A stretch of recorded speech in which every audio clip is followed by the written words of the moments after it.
Hello everyone, I am Shankar Mishra और आज मैं आपको कराने वाला हूँ फिजिकल एजुकेशन क्लास 12th का एक मोस्ट इम्पोर्टेंट जो आपको बोलते हैं केस बेस्ड क्वेश्चन जो सीबीएसई द्वारा रिलीज किया गया है। तो केस बेस्ड क्वेश्चन जो होता है वो एमसीक्यूज के फॉर्म में ही है, यानी कि ऑब्जेक्टिव क्वेश्चन ही है भी है, ऑब्जेक्टिव क्वेश्चन ही है जिसमें आपके एमसीक्यूज है और मैचिंग टाइप क्वेश्चन है। बेसिकली केस बेस्ड क्वेश्चन क्या होता है अभी मैं आपको एक क्वेश्चन के द्वारा समझाऊंगा। ये सीबीएसई द्वारा ऑफिशियली क्या किया गया, रिलीज़ किया गया था अभी से 1 से 2 महीने पहले। तो आप इसको क्या कीजिए, आप जाके वहाँ से डाउनलोड कर लीजिए सीबीएसई के वेबसाइट पे से, ठीक है। और यदि आप नहीं करोगे तो मैं नहीं वेबसाइट पर से डाउनलोड करोगे तो मैं यहाँ पे जो आपके most important case based question कराऊंगा ना, उसका मैं डिस्क्रिप्शन में तो पीडीएफ का लिंक दे ही देता हूँ, वहाँ से आप डाउनलोड कर सकते हो, ठीक है। आंसर आप अपना मार्क करते रहिएगा, ठीक है। तो ये है प्लानिंग इन स्पोर्ट्स का, ये पार्ट 1 होगा। एक पार्ट और आएगा इस केस बेस्ड क्वेश्चन का, मतलब प्लानिंग इन स्पोर्ट्स चैप्टर से, ठीक है। तो चलिए स्टार्ट करते हैं। आप इस वीडियो को पूरा जरूर देखिए, ठीक है। अब स्किप मत करिएगा, पूरा जरूर देखिए, देन आप डिसाइड करिए कि कैसा है, ठीक है। तो ये केस बेस्ड क्वेश्चन है। सबसे पहला क्वेश्चन ये है, आप इसको पढ़ो सही से। इसको ज़्यादा पढ़ना नहीं होता है, पहले आप क्वेश्चन पढ़ो, ठीक है। मैं बोलता हूँ केस बेस्ड क्वेश्चन में सबसे पहले रीड द क्वेश्चन केयरफुली। सबसे पहले यदि आपको क्वेश्चन समझ में नहीं आता देन यू जस्ट मतलब एक बार आप गो थ्रू हो जाइए इस पैरा से। तो ये पैरा क्या होता है, आपको कुछ ना कुछ इन्फॉर्मेशन दे देगा जो कि आपको कहीं ना कहीं मदद करेगा आपको आंसर सॉल्व करने में, ठीक है। तो बेसिकली क्या होता है, with the aim of promoting the physical fitness और healthy lifestyle amongst the students, the physical education teacher at XYZ school, कोई XYZ स्कूल है और फिजिकल फिटनेस और हेल्दी लाइफस्टाइल के लिए मतलब प्रमोट करने के लिए, और फिजिकल एजुकेशन के टीचर जो है वो क्या कर रहे हैं, प्लान करते हैं, ऑर्गेनाइज करते हैं कि इंट्रामुरल कॉम्पिटिशन, और आगे आप पढ़ लीजिएगा अपने स्कूल में, ठीक है। तो कहा 12th वाले बच्चों के लिए कराते हैं। और असाइनमेंट तो so the for conducting the event he has given the assignment of the student of class 12 वाले बच्चों को असाइनमेंट देते हैं who have taken up physical education subject, जिन्होंने फिजिकल, जैसे आप में भी बहुत सारे बच्चों ने फिजिकल एजुकेशन लिया होगा, बहुत सारे बच्चों ने हिंदी ले लिया होगा, बहुत सारे बच्चे कंप्यूटर साइंस लिए होंगे, तो अदर अदर बच्चे इस तरीके से लेते हैं। तो so that they can get first hand experience of organising events. तो उनको एक असाइनमेंट दिया क्लास 12 वाले बच्चों को कि आप किस तरीके से इंट्रामुरल जो कंपटीशन होता है उसको किस तरीके से अरेंज कर सकते हो। मैं जानता हूँ इंट्रामुरल जो है आपके सिलेबस से हट गया है, बट यहाँ पर जो क्वेश्चन है that is not related to your intramural, ये आपके और कमिटी से रिलेटेड है, ठीक है। तो ये क्वेश्चन आ सकता है, ठीक है। इंटरनल वर्ड पे मत जाना, आप क्वेश्चन को पढ़ो। The work of committee is divided into, आप देखो हमारे एक इवेंट होता है कोई भी, मान लो, तो उसमें बहुत सारी कमिटीज़ बनाई जाती है, बहुत सारी कमिटीज़ बनाई जाती है। तो उसमें जो कमिटी बनाई जाती है उनके बहुत सारे काम हो, उनके बहुत सारे काम होते हैं।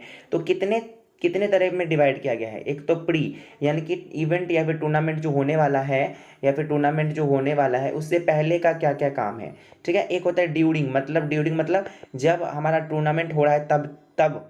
और एक पोस्ट, मतलब पोस्ट टूर्नामेंट के होने के बाद भी तो होता है, जैसे प्राइज सेरेमनी हो गया एंड, ठीक है, इस तरीके की चीज़ें जो होते हैं तो वो क्या होता है, प्री ड्यूरिंग एंड पोस्ट। तो इसका आंसर क्या होगा, ए हो जाएगा इसका आंसर।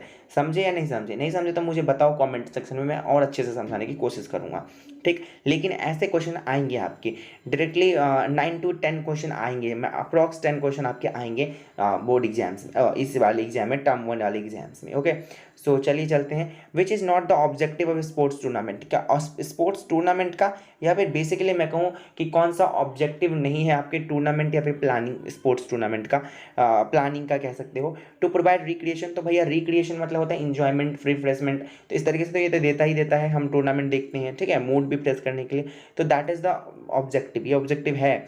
हमें नॉट बोला है, नॉट, ये ध्यान से पढ़ना, कभी कभी बच्चे कन्फ्यूज हो जाते हैं और वो नॉट नहीं पढ़ते हैं तो वो क्या करते हैं, आंसर गलत कर जाते हैं, ठीक है। To help in overall development में भी मदद करता है आपका स्पोर्ट्स टूर्नामेंट, ये बिल्कुल ऑब्जेक्टिव है। ऑब्जेक्टिव होता है ना स्पोर्ट्स टूर्नामेंट का, आपने पढ़ा होगा, नहीं पढ़ा होगा तो जाओ, मैंने डिस्क्रिप्शन बॉक्स में थ्योरी वाले पार्ट का मैंने लिंक दे दिया है, वहाँ से आप डाउनलोड कर सकते हो। To achieve the high performance and to provide opportunity भी देता है, डेवलपमेंट भी करवाता है और रिक्रिएशन भी देता है sport tournament, but high performance के लिए उसका कोई उद्देश्य नहीं होता। वो तो जब गेम खेलते हैं तो हाई परफॉर्मेंस हो ही जाता है, ठीक है। तो इसका आंसर क्या होगा, इसका आंसर मैं बता दूं, इसका आंसर हो जाएगा सी, इसका आंसर ए, ठीक। अब मैच द फॉलोइंग में आपको क्या करना है, आपको कुछ भी कंफ्यूज नहीं होना, आपको इस चारों में से जो भी आता है, मैं मैच द फॉलोइंग को एक सिंपल से बताता हूँ। जब आपके पास ऑप्शन है तो वाई यू वरी, आपको यदि एक टेक्निकल कमेटी का यदि नहीं पता कि वो क्या करते हैं, मान लो सपोज ऐसे टेक्निकल कमेटी सभी को आता होगा, तो मतलब तो नहीं आता तो फाइनेंस कमेटी तो आता होगा। Finance is somewhat related to money, somewhat related to money, finance तो सभी जानते हैं, सभी के घर में बजट होता है, खर्चा होता है, ठीक है, तो फाइनेंस तो सभी जानते होंगे। तो बोलते हैं ना फाइनेंशियली वीक हूँ मैं, फाइनेंशियली मैं सब मैं ज़्यादा स्ट्रांग नहीं हूँ, तो फाइनेंस कमेटी का काम रिलेटेड टू योर मनी, तो यहाँ पे to deal with the money and expenditure. देखो बी का तीसरा कहाँ कहाँ कौन किस किस ऑप्शन में बी का तीसरा आ रहा है, पहले वाले में आ रहा है, दूसरे में नहीं आ रहा, तो दूसरा आपका एलिमिनेट हो गया, ठीक। बी इसमें तीसरा आ रहा है सी में, और इसमें भी तीसरा आ रहा है, तो अब आपके पास एक एक ऑप्शन तो कम हो गया ना, ये होता है एलिमिनेशन मेथड, जब आपको नहीं आता रहता। ट्रांसपोर्ट कमेटी, ट्रांसपोर्ट के बारे में सबको पता होगा, एक जगह से दूसरी जगह ले जाना, यानी ट्रांसपोर्टेशन, यानी कि आपको एक जगह से दूसरी जगह ले जाता है ट्रांसपोर्ट, ठीक है। जैसे व्हीकल होते हैं ना, ट्रांसपोर्ट बोलते हैं उनको। तो कमेटी उनका क्या काम होता है, टू प्रोवाइड शिफ्टिंग फैसिलिटी। आप देखो सी का पहला कौन सा है, सी का पहला किस किस ऑप्शन में है, इसमें है ही, ठीक है, इसमें नहीं है, तो आपका एक और ऑप्शन एलिमिनेट हो जाता है, और ये आपके दो ऑप्शन बचते हैं, ए और डी बचते हैं। अब यहाँ पे फर्स्ट एड कमेटी सबको पता होगा कि ये मेडिकल के बारे में बेसिकली है, मेडिकल के बारे में फर्स्ट एड कमेटी क्या करते हैं, मेडिकल हीलिंग, तो इसका तो फोर्थ ही है। देखो फोर्थ इसमें पहले में आ रहा है, इसमें नहीं आ रहा, तो आपका आंसर पहला हो गया। मैं यहाँ पे खिचड़ पिचड़ हो गया, मैं बता दूं यहाँ पर पहला हो गया है। अब आप क्या करोगे, अब आपको देखना है कि ये जो वन टेक्निकल कमेटी सपोज आपको नहीं आ रहा था, तो क्या आपको ये दूसरा है, यानी कि टू रिजॉल्व द डिस्प्यूट, ये बिल्कुल सही है, यही इसका फंक्शन है, ठीक है। तो इसका आंसर क्या हो जाएगा, ए। अब ये आता है केस बेस्ड क्वेश्चन, सेकंड आता है, ठीक है। तो बेसिकली ये क्या है, आपका एक फिक्सचर है, ठीक है। तो किस चीज़ का है, below given the tournament fixture दे रखा है आपका of a CBSE volleyball national competition, CBSE ने वॉलीबॉल नेशनल कंपटीशन रखा हुआ है, उसका एक ये फिक्सचर है, ठीक है। ये कौन सा फिक्सचर बताओ मुझे, बताओ इसे क्या कहते हैं, स्टेयरकेस मेथड बोलते हैं ना ये। और ये कौन सा मतलब कौन सा उसमें होता है, लीग बेस्ड टूर्नामेंट पे होता है, लीग बेस्ड टूर्नामेंट पे होता है। एक तो होता है साइक्लिक, और एक होता है स्टेयरकेस, जिसे हम लैडर फॉर्म भी कहते हैं। देखो लैडर बन रहा है ना, सीढ़ी बन रहा है ना, इस तरीके से, ठीक। टेबुलर मेथड भी कह सकते हो, बट टेबुलर मेथड ज़्यादा अप्रॉक्स नहीं होता है आंसर, इसका answer on the basis of the data आपको आंसर देना है। तो सबसे पहला क्वेश्चन है कि the following of for calculating the number of matches in the round robin tournament are where n is the number of teams. आपको round robin tournament के मैचेस को निकालना आता होगा, उसका फॉर्मूला तो वही निकालना है आपको उसी के लिए। तो इसका सबसे सटीक आंसर है एन, फिर ब्रैकेट में n-1/2, यही इसका आंसर हो जाएगा, आंसर ए। ओके, सो अब देखिए, अब यहाँ पर आता है कि in a league tournament winner is decided by, winner किस तरीके से डिसाइड होता है। ये एक्चुअली ये सिलेबस में नहीं है, बट ये आपके एमसीक्यू क्वेश्चन में है, आपके केस बेस्ड क्वेश्चन में, तो मैं ये आपको कराऊंगा। एक तो ब्रिटिश मेथड होता है, एक अमेरिकन मेथड होता है, यानी कि इसका आंसर डी हो जाएगा, बोथ ए एंड बी। चलिए थर्ड क्वेश्चन है, which of the following is not a league fixture procedure. League fixture कौन सा नहीं है, इसमें से कौन सा लीग फिक्सचर प्रोसीजर नहीं, मेरे हिसाब से सारी हैं, बट आपके कोई आपको दे रखे हैं, आपको सीबीएसई ने दे रखे हैं, और उसमें आंसर दे रखा इस शायद लैडर मेथड, तो लैडर मेथड ही होगा, बिकॉज उसको टैबुलर मेथड भी कहते हैं। लैडर मेथड बेसिकली कहा जाता है, स्टेयरकेस मेथड को ही कहा जाता है, बट उसका आंसर दे रखा है, बट मैं बोलूँगा इसको टैबुलर मेथड ही आंसर टिक कीजिए। ये वाला क्वेश्चन आपका, इस तरह के कन्फ्यूजिंग क्वेश्चन नहीं आते हैं सीबीएसई में, जो आंसर सटीक होता है वही आती हैं, ठीक। चलिए, सो थर्ड क्वेश्चन है हमारा, ये कुछ इस तरीके से दे रखा है आपको पैरा, ये आपको you should have to read that one time, only one time. आपको ये फिक्सचर दे रखा है, ये फिक्सचर आपको पता चल गया होगा किस बेसिस पे, यदि आपने नहीं देखा है नॉकआउट बेसिस पे फिक्सचर किस तरीके से बनाया जाता है, तो मैंने डिस्क्रिप्शन बॉक्स में लिंक दे दिया है, जाके वहाँ से चेक कर सकते हो आप थ्योरी पार्ट को। तो ये नॉकआउट बेसिस पे फिक्सचर बनाया गया है, ठीक है, नॉकआउट बेसिस पे बनाया गया है। आप चलिए क्वेश्चंस पढ़ते हैं directly without wasting our time, क्योंकि आपके पास भी ज़्यादा टाइम नहीं है, आपको प्रिपेयर करना है। Method following in drawing the fixture is, इसमें कौन सा मेथड कौन सा मेथड फॉलो हुआ है, तो नॉकआउट मेथड फॉलो हुआ है। लीग तो हुआ ही नहीं है, लेडर हुआ ही नहीं है, कॉम्बिनेशन हुआ ही नहीं है।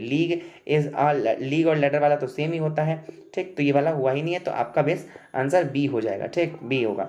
Number of matches played can be calculated by the formula. अब नॉकआउट टूर्नामेंट में मैचेस किस तरीके से कैलकुलेट किए जाते हैं, तो वो बेसिकली इंटरेस्टिंग है, दैट इज n-1। जितने आपके नंबर ऑफ टीम्स होंगे, जैसे मान लीजिए सपोज 25 टीम्स है आपके पास, तो उसमें से उसके मैचेस निकालना हो तो 24 आ जाते हैं। तो बेसिकली आंसर क्या हो जाएगा इसका, n-1 that is B answer हो जाएगा, और इसका भी आंसर बी हो जाएगा। ठीक, चलिए चलते हैं थर्ड क्वेश्चन की तरफ। The advantage of this tournament, मैंने सारे का करा रखा है, नॉकआउट का एडवांटेज क्या होता है, डिसएडवांटेज क्या होता है, जाके थ्योरी पार्ट को एक बार चेक कर लीजिए, जो डिस्क्रिप्शन बॉक्स में लिंक दे दिया है मैंने। तो इकोनॉमिकली मतलब आप जो नॉकआउट टूर्नामेंट होता है बच्चों में, थोड़ा बता दूँ कि थोड़ा मतलब जल्दी होता है, ठीक है, मतलब उसमें क्योंकि एलिमिनेशन होता है, एक टीम यदि हार गया तो उसको निकाल दो गेम से, ठीक है, तो वो जल्दी, एक तो जल्दी होता है, एक तो आपका टाइम बचाता है, एक आपका टाइम कम लगता है, टाइम सेव करता है, और एक आपका पैसे भी कम लगते हैं इस टूर्नामेंट को अरेंज करने में। तो इसीलिए इसमें इसका आंसर क्या हो जाएगा, both A and B, that is C answer हो जाएगा इसका। In this type of tournament यानी कि लेस टाइम लगता है और इकोनॉमिकल मतलब इकोनॉमिकल बचाता है, पैसे बचाते हैं, ठीक है, इस तरीके से। In this type of tournament team once gets defeated, मतलब एक बार डिफीटेड मतलब हारना, ठीक है, हार ना, यदि एक बार हारते हैं तो वो क्या होता है, एलिमिनेट हो जाते हैं, एलिमिनेटेड, वो एलिमिनेट हो जाते हैं। फिफ्थ क्वेश्चन है, a privilege given to a team, एक प्रिविलेज मतलब एक ऐसा विशेष अधिकार दिया जाता है एक टीम को, to play at a higher round, जो कि मतलब हायर राउंड में खेलेंगे, यानी कि फर्स्ट राउंड में नहीं खेलेंगे, वो सेकंड राउंड से खेलना स्टार्ट करेंगे, ठीक है। तो इस तरीके का जो प्रिविलेज दिया जाता है उसको कहते हैं हम बाई, ठीक है, इसका आंसर हो जाएगा B, that is bye. Okay, so these are the question. I hope this will be very helpful for you and be very helpful for your examination. So I hope इसमें से एक ना एक क्वेश्चन आ ही जाए, and उम्मीद करता हूँ और आएंगे, क्योंकि इस बार सिलेबस देखो, जहाँ पे आपके 8 यूनिट आते थे, इस बार आपको वहाँ पे सिर्फ आपके 4 यूनिट आ रहे हैं। तो इसमें हो सकता है प्रोबेबली क्वेश्चन जो मैं करा रहा हूँ, जो एमसीक्यूज का सीरीज, उसी में से सारे क्वेश्चन आए, ठीक है, क्योंकि मैंने सैम्पल पेपर देखा है, एंड मोस्ट क्वेश्चन जो मैं पिक करता हूँ ना, उसी तरह के क्वेश्चन आए हुए हैं। सो ठीक है, मैं एक सैम्पल पेपर भी कराऊंगा, आप डोंट वरी। सो सबसे पहले आप मेरे चैनल को सब्सक्राइब करो, तभी तो आपको मैं जो वीडियो डालूंगा, अपलोड करूँगा, वो आपके पास जाता रहेगा, ठीक है। And thank you so much for watching my video, जो आपने लास्ट तक मेरी वीडियो देखा है, thank you so much, and please subscribe कर दीजिए, और आप इंस्टाग्राम आई डी पे भी फॉलो कर सकते हो, दैट इज शंकर मिश्रा 9897। और हाँ, एक बात कि आप लाइक कर दीजिए, एंड यदि आपको नहीं पसंद आया तो आप डायरेक्टली डिसलाइक कर दो, ठीक है, और कमेंट करके ज़रूर बता दो कि आपको कैसा लगा वीडियो। प्लीज़ कमेंट नहीं आते बिल्कुल भी, देख तो लेते हो आप अपने, लेकिन कमेंट नहीं करते हो, तो कमेंट कर दिया करो, एक कमेंट से कुछ नहीं होता, एंड कमेंट कर दिया करो, ठीक, कि आपको किस तरीके से, यदि नहीं पसंद आया तो वो भी लिख दो कि भैया मुझे पसंद नहीं आया, आपने यहाँ पे मुझे समझ में नहीं आया, ये मुझे पसंद नहीं आया। तो आप अपना क्वायरीज जब तक नहीं लिखोगे, तब तक मुझे कैसे पता चलेगा कि व्यूअर्स को क्या पसंद आ रही, क्या नहीं आ रही। So thank you so much, और नहीं पसंद आ रहा तो डिसलाइक कर दो और कमेंट कर दो कि नहीं पसंद आया। Okay, thank you so much.